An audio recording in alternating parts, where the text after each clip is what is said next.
I'd like to thank Dr. Kyle Usry for not letting me weasel out of this panel like I first intended.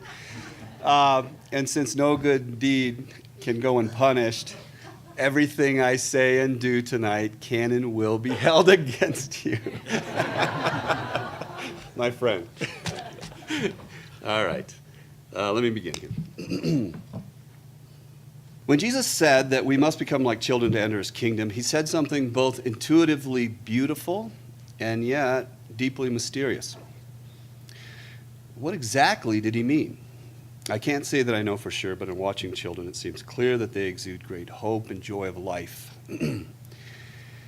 I would like to invite all of us to embrace such childlikeness tonight, especially its hope. And I say this because these feel like unusually contentious times. The issues that divide our nation are legion and all seemingly intractable and inescapable. Our over-politicized culture has devolved into a swirling Gordian knot, leaving the average person on the street either mystified or just angry and sad altogether. As one of my former students put it, where are we going and why are we in this handbasket? The topic of tonight's panel provides no refuge. It's one of several issues that constitute the great eye of this cultural storm we're living through. To state things technically, the central question of religious liberty today is whether equal citizenship within an inclusionary constitutional republic demands occupational exclusion for someone exacting dignitary harm for sexual orientation, or whether such state action is blatant creedal discrimination. Whew. Happily, I leave it to our legal experts to translate that into English, and instead wish to touch on the moral, social, and spiritual side of the question.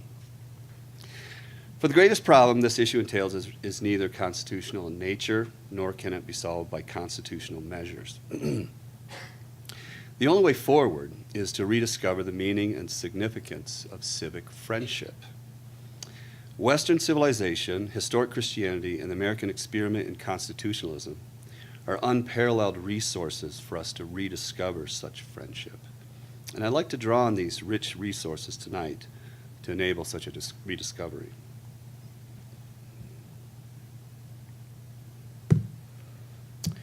The relation of civic friendship to justice has a long history, extending back to the foundations of Western civilization.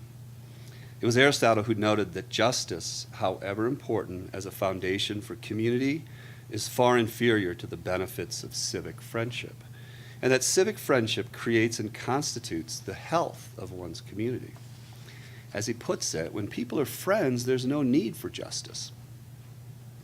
But when they're just, there is still need for friendship. A moment's reflection on this confirms its truth. If you're sharing a bag of chips with your friend, college students, the last thing you do, hopefully, is to keep track of the number of chips you eat each in order to make sure that your friend doesn't eat more than you.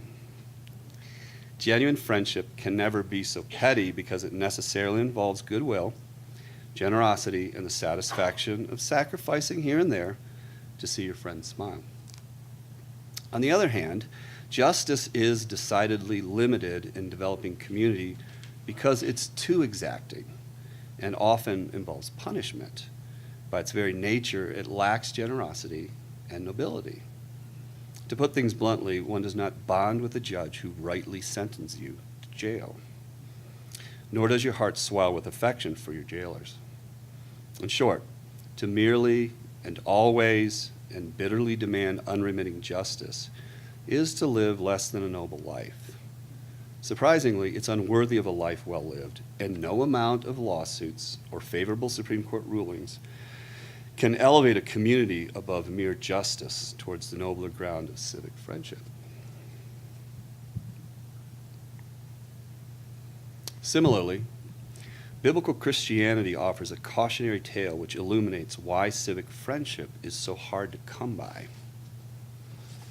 According to the Bible, human beings are a race of kings, created to responsibly rule God's creation. We have an inborn desire to see our vision for the world come into existence through our own efforts. Unfortunately, the Bible also teaches that we are a race of fallen kings who need salvation, moral and spiritual rebels determined to define good and evil for ourselves and at the expense of others. Now this, if nothing else, makes for an interesting, complicated creature, especially when you watch us try to run our corner of the universe. What you'll see as the Bible tells it, it gets dark fast.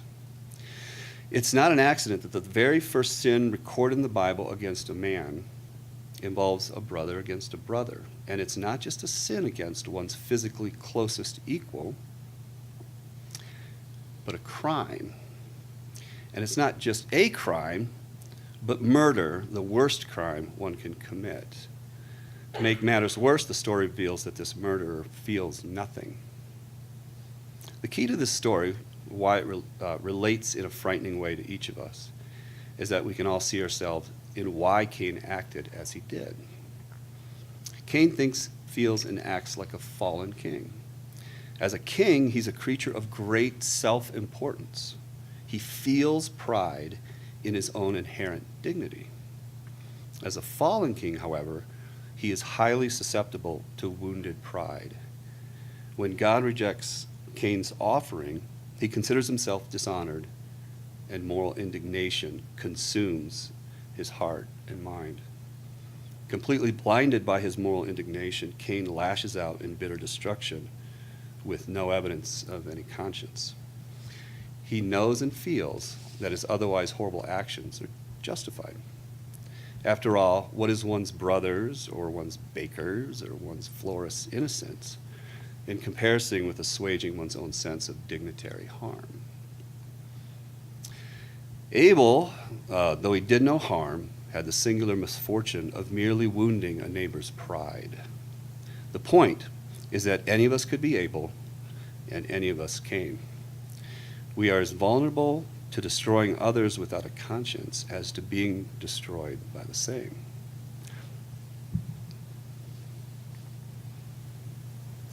Let me now turn directly to the connection between our Constitution and civic friendship. Interestingly enough, the original Constitution was deliberately designed by its framers to prevent the very kind of government that we have today. Our founders understood that civic friendship and liberty were best secured through local and regional self-government. Because people in various regions are different from each other in politically important ways. Just think about the torture and elation surrounding the election of President Trump, and you understand. The framers designed a constitution that would restrict the federal government from interfering almost entirely in everyone's daily lives. As the Frenchman Tocqueville noted in 1835, he said the average American would spend his entire life without ever bumping into the federal government. Sign me up. I'm all for that. Our founders designed things in this way because they expected regional civic friendship to support the American system rather than pronouncements of a handful of distant legislators and judges. Finally, let me touch on the 14th Amendment and conclude. This amendment has become the constitutional epicenter for litigating charges of discrimination. Its due process and equal protection clauses have been used by the Supreme Court to rewrite the Constitution as they wish. Actually, however, an originalist reading of these clauses directly addresses dignitary harm, the central charge in the Masterpiece Cake case. Properly understood, the 14th Amendment guarantees that, to quote, to be an American is to be subject to other Americans' assessment of honor, dishonor, and yes, insults, but also to have room to give and inflict one's own assessments. It is civic friendship and not the law that must alleviate the damages of dignitary harm.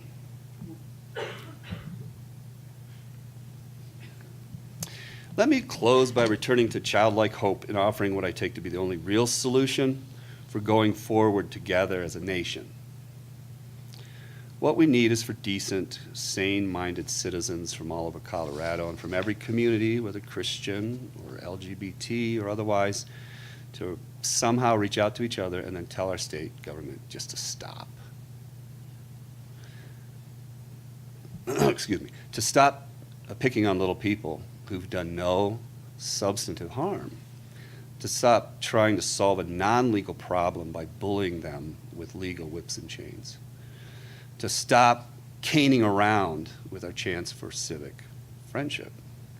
With all due credit to our country's greatest wordsmith in chief, we can all come together and declare, we are not enemies, but friends. We will not be enemies. Though passion is strained, it will not break our bonds of affection. The mystic chords of civic friendship will swell when again touched, as surely they will be by the better angels of our nature.